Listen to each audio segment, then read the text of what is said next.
So this woman, her name's Gypsy Rose, and Gypsy is in big trouble because she and her boyfriend just murdered someone and now they're on the run from the law. See, Gypsy has always been very sick. Leukemia, muscular dystrophy, all kinds of stuff. She has to use a wheelchair and a feeding tube, and she takes all kinds of medication, and she's only 8. It sucks. Now, Gypsy's best friend is actually her mother, Dee Dee. And Gypsy and Dee Dee are like best friends. They more or less have a perfect relationship. But one day, Gypsy discovers something crazy. She doesn't actually need a wheelchair. She can stand up and walk. And she's confused. She spent most of her life in that chair. So she starts to test the limits of her body and she figures out other things. Like she can also eat solid food and doesn't need a feeding tube. Despite all that, Dee Dee still insists that Gypsy is sick and she won't let her get out of the chair to walk and she won't let her tell anyone that she can walk. And she keeps making her take all her medication. So this goes on for years, and Gypsy gets frustrated, and eventually she grows up a little and becomes a teenager. And like all teenagers, she wants a little bit of her own freedom. So Gypsy starts pushing back on Dee Dee a little, talking back, getting a little attitude, and their perfect relationship starts to crack. Here's the thing though, Gypsy is very scared of Dee Dee, because Dee Dee has been so controlling her whole life. Like Dee Dee would get mad at Gypsy sometimes, and she would punish her by like not feeding her for a couple of days. And as Gypsy grows up, little by little, she starts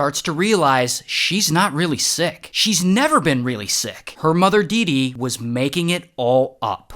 Munchausen by proxy. And Gypsy is fed up, and at one point she tries to run away, and Dee Dee catches her and punishes her by chaining her to the bed, and it's really bad. And all this control and abuse, it continues until Gypsy's in her early 20s. And one night, after Dee Dee goes to bed, Gypsy gets on the internet, and she secretly creates a profile on a Christian dating site. And there she meets this guy, Nick. And Nick and Gypsy, they are really into each other, and eventually they start dating. Online. Here's the thing about Nick, though. He's kind of a weird guy. John also has a criminal past. In 2013, he was arrested after investigators say he was watching pornography and fondling himself in a McDonald's restaurant for 9 hours. But Gypsy likes him, so whatever. And they date for like 2.5 years, but just online though, because he lives in another state. In fact, they had only met in real life like once. Now, Gypsy loves Nick, and at this point, she hates Dee Dee. And after years of all this building up, she wants to escape Dee Dee's control. So she and Nick come up with a plan.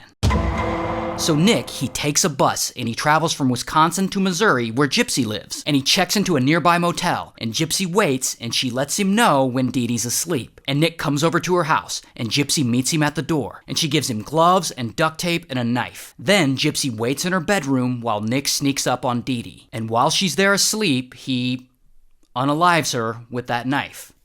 Then they take a bus all the way back to Wisconsin where Nick's parents live. Now, Gypsy does hate her mom, but she doesn't want her body to just rot there forever in their house. So she logs onto their joint Facebook account and she posts something pretty shocking. That bitch is dead. Allegedly so that people will go check on her mom and find the body. And it works. People see the post, they report it to the police, and police go to their house and they find Dee Dee. Police then connect that shocking Facebook post to an IP address in Wisconsin. The IP address led to Nick's parents' house. So of course, police go there and they arrest both of them. Here's her mugshot, here's his. Oh, but it's not over. So Gypsy pleads guilty to second-degree murder. She's sentenced to 10 years in prison, while Nick gets life. But because Gypsy's story is so compelling, while she's in prison, a bunch of documentaries get made about her, and her story blows up massively. And almost 9 years later, she gets out, and she's like some kind of celebrity now. She's all over the news, she's doing tons of interviews, she was just on The View, she just announced a new book and a new docuseries, she starts an Instagram account and immediately gets like 8 million followers, and then she starts a TikTok account and immediately gets like 9 million followers. Who do I need to kill to get that many new followers in such a short period of time? Anyway, so it looks like after all that, Gypsy's now gonna be an influencer. Hey everybody! So we are in Times